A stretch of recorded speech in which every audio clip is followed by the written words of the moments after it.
अच्छा जी, क्लास आपकी book 2 subject pharmaceutics chapter number 6। ठीक है जी। जो टॉपिक आज हमने करना है, types of tablet coating. Majority of the students वो टाइप्स ऑफ टैबलेट्स और टाइप्स ऑफ टैबलेट कोटिंग इसमें कंफ्यूज हो जाते हैं। जब उनसे क्वेश्चन पूछा जाता है राइट और note on types of tablet, तो वो टैबलेट कोटिंग भी बीच में लिख देते हैं, या उनसे टैबलेट कोटिंग पूछा जाए तो वो टाइप्स ऑफ टैबलेट लिख देते हैं। तो ये चीज अपने जहन में रख लो कि ये इससे पिछला टॉपिक था वो टाइप्स ऑफ टैबलेट्स थी, कि कितनी किस्म की टैबलेट्स मौजूद है मार्केट में। ये जो आज हमने टॉपिक करना है ये है जी टाइप्स ऑफ टैबलेट कोटिंग, यानी एक टैबलेट के ऊपर कितनी किस्म की कोटिंग्स हो सकती हैं या होती हैं। ठीक हो गया। और कोटिंग का मकसद क्या था? मैंने आपको दो मेन मकसद बताए थे टैबलेट कोटिंग के, कि नंबर 1 टेस्ट को मास्क करना, ठीक हो गया, और नंबर 2 एनवायरमेंटल फैक्टर से बचाना। ठीक है जी। तो ये मेन दो मकसद ये थे। लेकिन कुछ एडवांस कोटिंग्स की अगर बात करेंगे तो उसमें आपको ये भी बताया था कि जैसे ये इंटेरिक कोटेड टैबलेट पढ़ा था आपने, तो ये आपकी जो साइट ऑफ रिलीज है ड्रग्स की उसको चेंज कर देता है। मतलब स्टमक में रिलीज नहीं होने देता, इंटेस्टाइन में जाके आपकी मेडिसिन को रिलीज करवाता है। तो इसका मतलब तीसरा पॉइंट ये बन गया कि जो टैबलेट कोटिंग होती है वो आपकी टैबलेट के रिलीज पैटर्न को भी कंट्रोल करती है। बात समझ आई है? यानी कि टैबलेट के ऊपर जो हम कोटिंग करते हैं, ठीक है, वो कोटिंग एक तो टेस्ट को छुपा देती है, टैबलेट के कड़वापन को छुपा देती है, नंबर 1। नंबर 2 एनवायरमेंटल फैक्टर से बचाती है, यानी हवा में अगर नमी वगैरह मॉइस्चर वगैरह है या किसी वजह से आपकी टैबलेट टूट रही है, ठीक है, रगड़ लग रही है टैबलेट की आपस में, उससे बचाएगी। और तीसरा, टैबलेट को रिलीज पैटर्न को, यानी कि रिलीज होने वाले को जो तरीका है उसको कंट्रोल करेगी। मतलब अगर एक टैबलेट आपने सादा टैबलेट पैनाडोल की ली है तो वो फौरन पेट में जाकर घुल जाएगी, ठीक है, और अब्जॉर्ब हो जाएगी और फौरन रिजल्ट दिखा देगी। ठीक है। लेकिन इसके मुकाबले में अगर आपने कोटिंग अच्छी की होगी तो उससे क्या होगा कि आपकी टैबलेट का जो रिलीज पैटर्न है कंट्रोल होगा, यानी टैबलेट थोड़ा देर बाद रिलीज होगी। अच्छा, एक सेकंड जरा होल्ड कीजिएगा।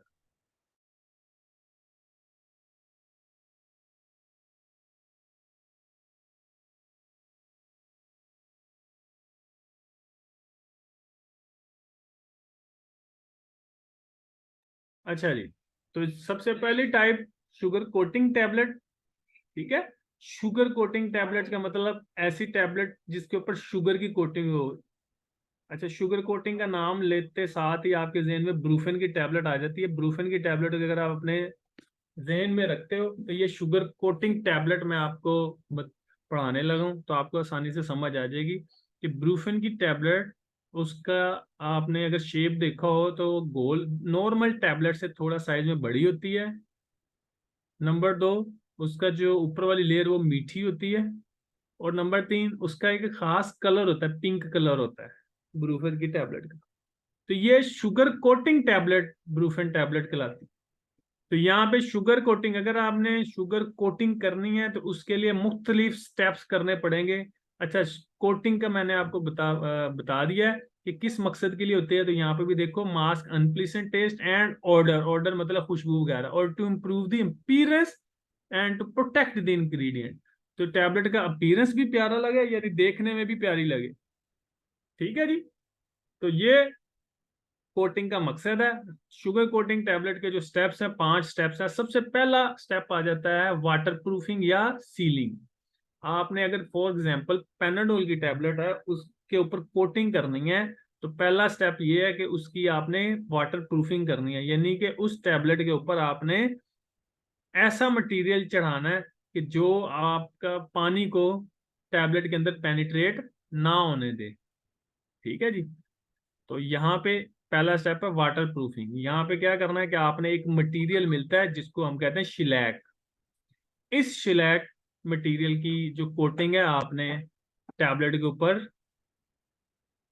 अप्लाई कर देनी है, ठीक है। जिससे क्या होगा, अब आपकी टैबलेट वाटर प्रूफ हो गई है, यानी कि पानी के अंदर अगर पड़ी रहेगी फिर ये कोटिंग उतरेगी। अगर एक मतलब के सेकंड के लिए, कुछ टाइम के लिए आप डिप करके फौरन टैबलेट को निकालोगे तो पानी पेनिट्रेट नहीं होगा, ठीक है। तो ये पहला स्टेप है, आपने जब वाटर प्रूफिंग कर ली उसके बाद आ गया जी सब कोटिंग करनी है। सब कोटिंग के लिए आपने जो मटेरियल तैयार करना है वो मटेरियल आपका होना चाहिए शुगर का, यानी शुगर, शुगर में चीनी हो सकती है और उसके अंदर जेलाटिन मौजूद होना चाहिए। अगर जेलाटिन, जेलाटिन क्या होता है कि जो जेली वगैरह आप खाते हो ना, वो जेलाटिन।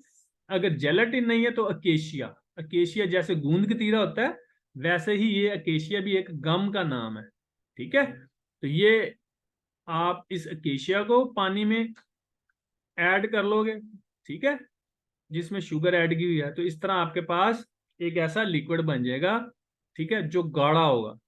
उसके 3 से 5 कोट आपने उस टैबलेट के ऊपर करना है जिसके ऊपर आपने वाटर प्रूफिंग या सीलिंग की है, ठीक है।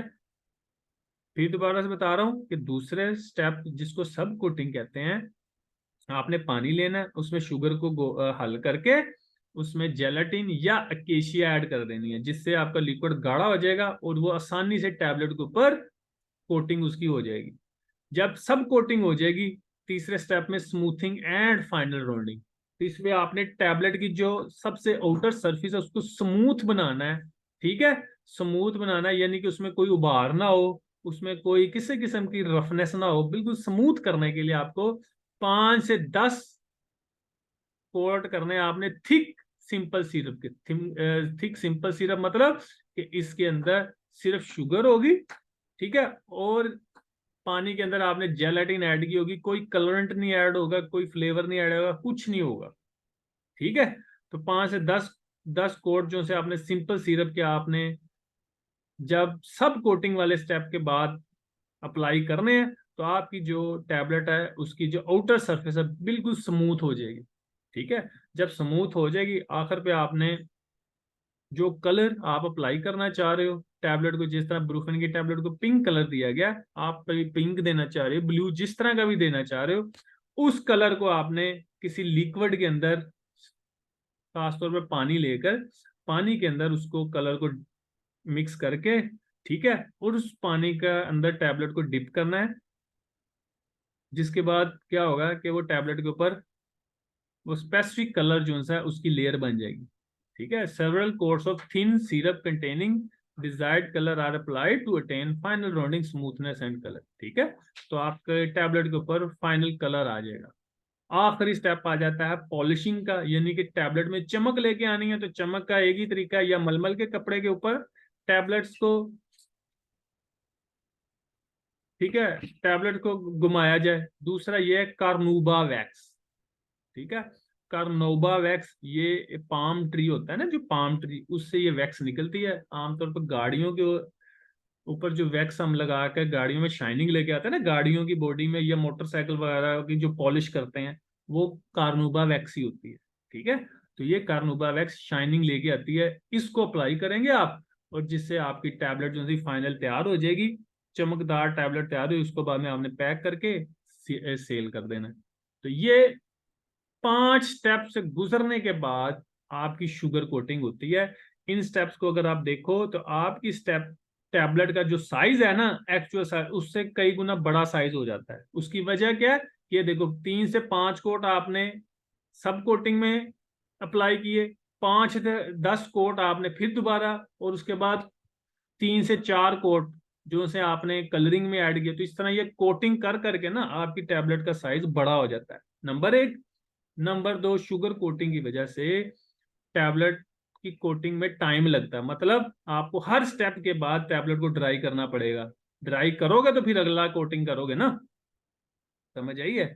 जिस तरह आपने पेंट करना है किसी दरवाजे पे, तो पहले आप पेंट का एक कोट किया आपने, जब वो ड्राई होगा फिर आप दूसरा कोट करोगे, वो ड्राई होगा फिर आप तीसरा कोट करोगे, यानी ड्राई करने के बाद ही अप्लाई करोगे ना कोटिंग। तो यही यहाँ पे भी यही काम है।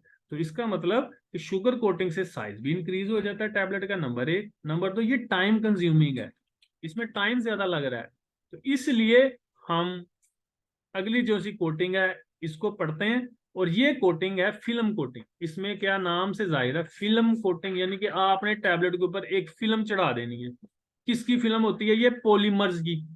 ठीक है, जैसे आप दीवारों वगैरह पे लीकेज वगैरह के लिए आप एक कोटिंग कर देते हो ना, वैसे सेम समझ लो कि यहाँ पे भी एक फिल्म, पतली सी एक स्किन की तरह की एक तय जो सी है वो चढ़ा देनी है। ठीक है, तो यहाँ पे फिल्म कोटिंग टैबलेट को हम प्रेफर शुगर कोटिंग से इसलिए ज्यादा करते हैं क्योंकि फिल्म कोटिंग में आपने सिर्फ एक हल्की सी तय चढ़ा देनी है पॉलीमर की और आपकी टैबलेट तैयार है। ठीक है, और ये टाइम कंज्यूमिंग भी नहीं है और इसमें इतना ज्यादा मुश्किल भी नहीं आती जितनी हमने शुगर कोटिंग में देखी। तो यहाँ पे मैं आपको रीड कर रहा हूँ, sugar coating makes the tablet bulky. जैसे मैंने आपको शुरू में बताया, बल्की बना देता है। बल्क का मतलब बड़ी साइज, यानी मोटा बना देता है। And is the time consuming, और टाइम भी ज्यादा लगता है। These disadvantage can be overcome. ये जो डिसएडवांटेजेस हैं उनको ओवरकम यानी कि खत्म कर सकते हैं हम by using film coating, film coating को इस्तेमाल करके। Which places a thin skin tight containing of plastic like material. ठीक है, तो यहाँ पे वो कह रहा है which places a thin skin tight coating of plastic like material. तो यहाँ पे आपने स्किन की तरह की एक प्लास्टिक लाइक मटेरियल की कोटिंग करनी है। वो प्लास्टिक लाइक मटेरियल क्या होगा? पॉलीथाइलिन ग्लाइकोल, कार्बोवैक्स, ठीक है, और सेलुलोज पॉलीमर। ठीक है जी, यहाँ पे अब कार्बोवैक्स और ये कार्बोवैक्स ये दोनों अलग अलग हैं। कार्बोवैक्स पाम ट्री से निकलता है। कार्बोवैक्स क्या है? एथाइलिन ऑक्साइड के मॉलिक्यूल्स को आपस में जोड़ के एक पॉलीमर तैयार किया जाता है। ये आगे जाके मजीद आपको डिटेल में बताऊंगा मैं। कार्बोवैक्स, तो यहाँ पे कंफ्यूज नहीं होना, ये दोनों डिफरेंट हैं, कार्बोवैक्स और कार्बोवैक्स। अच्छा जी, इन मटेरियल्स की आपने तय चढ़ानी है अपनी टैबलेट के ऊपर और एक फिल्म तैयार हो जाएगी जिससे आपकी टैबलेट में सेम वही वाली क्वालिटीज आ जाएंगी जो आपने शुगर कोटिंग में अचीव की हैं। जैसा कि आपकी टैबलेट टेस्ट मास्क हो जाएगा, और दूसरा ये एनवायरमेंटल फैक्टर से बचाएंगे। ये देखो, film coated tablet are more resistance to destruction by abrasion than are sugar coated tablets. ठीक है, शुगर कोटेड टैबलेट की निस्बत अब्रेजन का मतलब रगड़ वगैरह, यानी कि डब्बियों में टैबलेट डाली हो तो डब्बी नीचे गिर जाए या ऊपर रखो तो इस दौरान हिलजुल की वजह से टैबलेट आपस में रगड़ ले सकती है ना, तो उनके किनारे टूट सकते हैं, किनारे खराब हो सकते हैं। तो फिल्म कोटेड टैबलेट ज्यादा रेजिस्टेंस है, इनमें इतनी ज्यादा जल्दी से किनारे नहीं टूटते, लेकिन शुगर कोटिंग में ऐसा नहीं होता, उसमें टूट जाते हैं। तो ये आपकी फिल्म कोटिंग होगी। ठीक है जी, तीसरे नंबर पे चलें जी। ठीक है जी, इंटेरिक कोटिंग। ये आप इंटेरिक कोटिंग टैबलेट पढ़ चुके हुए। इंटेरिक कोटिंग टैबलेट के अंदर आपने, इंटेरिक कोटिंग टैबलेट क्या थी जिसमें आपने देखा कि जो टैबलेट स्टमक में रिलीज होती हैं, हम चाह रहे थे कि टैबलेट का रिलीज पैटर्न चेंज करे, मतलब कि टैबलेट स्टमक में रिलीज ना हो बल्कि इंटेस्टाइन में जाके रिलीज हो, तो हम उनको इंटेरिकोटेड कर देते हैं। तो इंटेरिकोटेड क्या कि जिसमें हम टैबलेट के रिलीज होने का पॉइंट ही बदल देते हैं। आप जितनी भी टैबलेट खाते हो सारी स्टमक में जाके रिलीज होती हैं, मैदे में जाके रिलीज होती हैं, लेकिन इंटेरिकोटेड टैबलेट स्टमक में नहीं रिलीज होती बल्कि इंटेस्टाइन में जाकर रिलीज होती है। तो यहाँ पे यही कोटिंग हम करते हैं जिसकी वजह से आपकी टैबलेट इंटेस्टाइन में जाकर रिलीज होगी। तो it is done when tablets are required to disintegrate in intestine but not in stomach. ठीक है, तो वो मटेरियल जो आप इंटेरिक कोटिंग के लिए अप्लाई करते हो वो है शिलैक एंड शिलैक डेरिवेटिव। इसी को ऐसे ही याद करना, एमसीक्यूज में भी पूछा जा सकता है आपसे। हाइड्रोक्सी प्रोपाइल मिथाइल सेलुलोज पथालेट, ठीक है, पॉलीविनाइल एसीटेट पथालेट और सेलुलोज एसीटेट पथालेट। तो ये पथालेट जो है ये सब में ही आ रहा है, लेकिन इससे पहले हमने ये फार्मूला चेंज किया हुआ है। ठीक है, फिर दोबारा से बोल रहा हूँ, shellac and shellac derivatives, hydroxy propyl methyl cellulose phthalate, polyvinyl acetate phthalate और सेलुलोज एसीटेट पथालेट। ठीक है जी, तो ये आज के लिए इतना ही काफी है फार्मास्यूटिक्स के लिए। कि आपने 3 टाइप्स की कोटिंग आज की शुगर कोटिंग की है, फिल्म कोटिंग की है, इंटेरी कोटिंग की है। ठीक है जी, बाकी कोटिंग कल कर लेंगे। यहां तक किसी का कोई क्वेश्चन, कोई पॉइंट समझ नहीं आया, वो पूछ लें आप।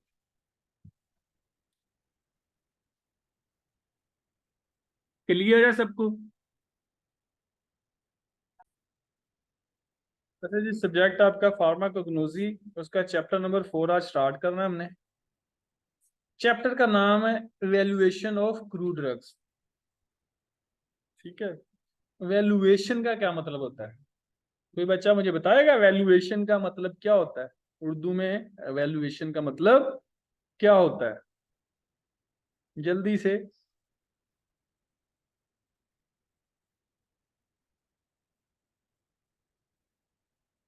जायजा लेना, शाबाश।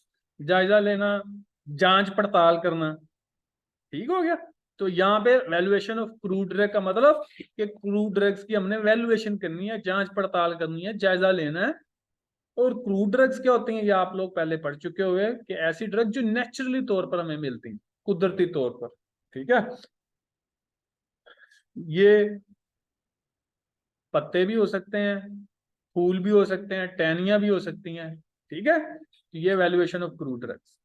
अच्छा जी, अब वैल्यूएशन ऑफ क्रूड ड्रग्स का मकसद क्या है? आपको क्वेश्चन ये समझना है कि आपने मिसाल को जो आप पत्ती घर में चाय बनाने के लिए इस्तेमाल करते हो, वो पत्ती क्रूड ड्रग ही है ना। आपने किसी प्लांट के पत्ते लिए, उसको ड्राई किया, ड्राई करके क्रश करके आपने पैक कर दिया, तो वो क्रूड ड्रग है।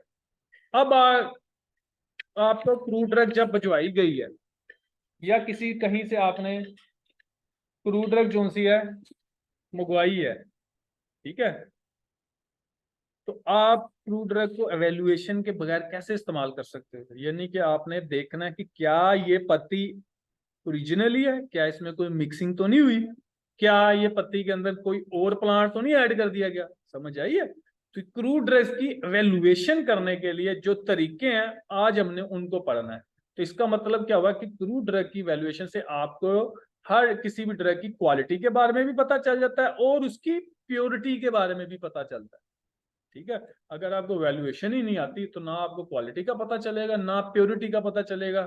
ठीक है, तो यहाँ पे आइडेंटिफिकेशन ऑफ ड्रग, ड्रग की आइडेंटिफिकेशन करना, पहचानना, और determination of quality and purity, और उसकी क्वालिटी और प्योरिटी को डिटरमिन करना, मालूम करना, वैल्यूएशन ऑफ क्रूड ड्रग कहलाता है। ठीक है जी, ये डेफिनेशन होगी। अब कितने तरीके हैं वैल्यूएशन के? पहला है organoleptic valuation, physical valuation, chemical और बायोलॉजिकल वैल्यूएशन। बड़ी तवज्जो के साथ सुनना है आपने। ऑर्गेनोलेप्टिक, ऑर्गेनोलेप्टिक का मतलब क्या होता है? By using organ senses, organ senses. Organoleptic, organ senses. हर इंसान के सेंसेस होते हैं, जैसा कि हिस जो सी होती है ना, देखने की हिस, चखने की हिस, ठीक है, महसूस करने की हिस, सुनने की हिस। समझ आई है? ये जितनी भी इंसान की जो हिस्स है, जिनको सेंसेस बोला जाता है, इनको इस्तेमाल करते हुए आप पहले ड्रग की वैल्यूएशन करोगे। मिसाल के तौर पर आपको पुदीने का पत्ते अगर आ गए आपके सामने, तो क्या आप पुदीने के पत्ते को वैल्यूएट नहीं कर सकते? देखकर आप क्या करोगे? पत्ते के कलर देखोगे, उसका, उसकी स्मेल देखोगे, उसके पत्तों का शेप देखोगे। तो यानी कि आपका सूंघने की हिस्स भी इन्वॉल्व होगी, देखने की हिस्स भी इन्वॉल्व होगी, और फील करने की हिस्स भी इन्वॉल्व होगी, महसूस करने की। आपने देखा कि पत्ते किस तरह के। तो ऑर्गेनोलेप्टिक वैल्यूएशन ऐसी वैल्यूएशन जिसमें आप अपने सेंसेस को इस्तेमाल करते हुए किसी ड्रग्स की एक्सटर्नल फीचर्स को मालूम करते हो, एक्सटर्नल फीचर या स्ट्रक्चर। अब आप अपने सेंसेस को इस्तेमाल करते हुए किसी पौधे का बैरूनी चीज ही देख सकते हो ना। आप ये तो नहीं देख सकते कि उस पौधे के अंदर केमिकल कौन सा है। आप ये तो नहीं देख सकते ना इस पौधे के अंदर स्ट्रक्चर किस तरह का है। या पत्ता देख रहे हो तो आप पत्ते की ज्यादा से ज्यादा शेप दे सकते हो। ठीक है, आप ये नहीं देख सकते कि पत्ते के अंदर केमिकल कौन कौन से मौजूद हैं। ठीक है, तो इसलिए ऑर्गेनिक ऑर्गेनोलेप्टिक वैल्यूएशन जिसमें आप ऑर्गन सेंसेस इस्तेमाल करते हो। तो organoleptic evaluation refers to evaluate crude drugs by using organ senses. ठीक है, which included external features and morphology. Morphology कहते हैं स्ट्रक्चर को, study of structure is called morphology.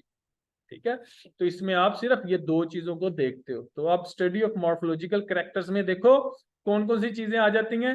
आप शेप, साइज, कलर और एक्सटर्नल मार्किंग। एक्सटर्नल मार्किंग क्या होती है? हर पौधे की डिफरेंट, यानी किसी में कांटे निकले होते हैं और किसी में कोई लाइनें बनी होती है, कोई डिजाइन बना होता है, उसको एक्सटर्नल मार्किंग कहते हैं। फ्रैक्चर कहते हैं जोड़ वगैरह को। ऑर्डर, जैसे गन्ने के अंदर होता है ना, गन्ने के हर जोड़ होते हैं जिस तरह, ऐसे ही ऑर्डर। ठीक है, खुशबू, टेस्ट वगैरह, यही आप सिर्फ अपने सेंसेस को इस्तेमाल करते हुए किसी भी क्रूड ड्रग का देख सकते हो। ठीक है, जैसा कि नीचे एग्जांपल दी हुई, एग्जांपल लाजमी करनी है। बार्क, सिनामन, तो अगर आपके सामने दालचीनी आ जाए, जो गरम मसाले में काली सी लकड़ी होती है ना, उसको सिनामन कहते हैं। तो आप आसानी से उसको स्मेल करके, रंग दे के पहचान जाओगे। सेना और तुलसी, तुलसी बड़ी खुशबूदार पौधा होता है, उसके पत्तों को देखते हुए, स्मेल को देखते हुए आप पहचान जाओगे। फ्लावर, फ्लावर की एग्जांपल में है जी क्लोव, तो क्या आप क्लोव को पहचान नहीं सकते? पहचान सकते हो। सीड्स, नक्स भूमिका, ठीक है, ये भी एक नक्स भूमिका कुचला होता है, इसके सीड्स भी पहचान सकते हो आप। पुदीने को भी पहचान सकते हो। तो ये मॉर्फोलॉजिकल कैरेक्टर्स हैं जिनको इस्तेमाल करते हुए आप किसी भी प्लांट को पहचान सकते हो। आपने ये यहां तक ही करना है। इसके बाद आपने आगे आ जाना जनाब, स्टडी ऑफ माइक्रोस्कोपिक कैरेक्टर, ये करना है अगला पॉइंट। माइक्रोस्कोपिक का मतलब क्या है? कि आपने माइक्रोस्कोप को इस्तेमाल करते हुए प्लांट के स्ट्रक्चर को भी देख सकते हो। अब माइक्रोस्कोप में आप देख बैरूनी स्ट्रक्चर ही रहे हो, लेकिन माइक्रोस्कोप की हेल्प से, ठीक है, बारीकी के साथ। इसमें भी आप अब आपके सेंसेस ही इन्वॉल्व हो रहे हैं। ठीक है, तो इसलिए स्टडी ऑफ माइक्रोस्कोप कैरेक्टर्स में आप ज्यादा से ज्यादा क्या देख सकते हो? आप प्लांट का पत्ते जो से होते हैं उन पे स्टोमेटा जो से होंगे ना, स्टोमेटा आपको पता है, छोटे छोटे सुराख होते हैं पत्तों में, जिनमें से गैसियस एक्सचेंज होती है। नीचे देखो तस्वीर बनाई गई, आप पानी बुखरात निकल रहे हैं, कार्बन डाइऑक्साइड दाखिल हो रही है, तो ये पत्तों के अंदर छोटे छोटे ये जो सुराख होते हैं इनको स्टोमेटा कहते हैं। हर प्लांट के पत्तों में ये स्टोमेटा डिफरेंट होते हैं, इनका नंबर डिफरेंट होता है। तो इससे भी आप पहचान सकते हो। आपको पता है जी, पुदीने के पत्ते के अंदर पर स्क्वेयर मीटर में स्टोमेटा 100 है। तो ये जो मुझे बंदे ने या चाइना वालों ने पुदीने के पत्ते भेजे हैं, इसके अंदर तो आ रहे हैं 50। ठीक है, जिसका मतलब ये पुदीने के पत्ते नहीं है, ये कुछ और ही है। समझ आ गया? तो microscopic is also used for quantitative analysis of drugs and adulterated powder. तो आपको पता चल जाता माइक्रोस्कोप से, अडल्टरेटेड का मतलब होता है मिलावट। तो आपको अगर कोई पाउडर फॉर्म में ड्रग मिली है तो आपको मिलावट का भी पता चल जाएगा कि इसमें पार्टिकल सारे एक जैसे नहीं है। मैंने माइक्रोस्कोप में देखा है, कुछ पार्टिकल ब्लैक हैं, कुछ व्हाइट हैं, इसका मतलब इनमें मिलावट हुई हुई है। ठीक है, तो ये स्टोमेटल नंबर, जिसका मैं पहले बता चुका हूं, the average number of stomata per square millimetre of epidermis is known as stomatal number. ये स्टोमेटा नंबर भी आप देख सकते हो, जिससे आप पहचान जाओगे कि आपकी क्रूड ड्रग असल असल है, क्वालिटी उसकी बेहतरीन है, क्वांटिटी उसकी बेहतरीन है, या इसमें मिलावट हुई हुई है, या ये कोई 2 नंबर ड्रग है।